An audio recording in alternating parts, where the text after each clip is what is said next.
হিটাচির AC, এই এসিটাতে problem হচ্ছিল যে মানে আউটডোরটা চলছিল জাস্ট মোটামুটি 30 সেকেন্ড 40 সেকেন্ড মতন, তারপরেই মানে বন্ধ হয়ে যাচ্ছিলো, কম্প্রেসারও ফ্যানও দুটোই। তো এখানে 3বার লাইট ব্লিঙ্ক হচ্ছিল বোর্ডে, লাল লাইটটা। তো খোলার পরে যেটা দেখতে পেলাম, এখানে একটা অনেক বড় প্রবলেম দেখতে পেলাম তার মধ্যে, যে এই যে তারটা কম্প্রেসারের মধ্যে যাচ্ছে, একবার তারটা আপনারা দেখেন। আচ্ছা, এই দিক দিয়ে দেখা যাচ্ছে না, না এই যে তারটার দিকে একবার লক্ষ্য করেন, কি অবস্থা হয়েছে একবারে।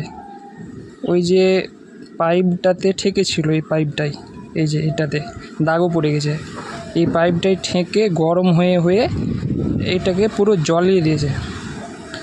এই যে জ্বলিয়ে দিয়েছে একদম, এই যে কি অবস্থা হয়েছে দেখেন।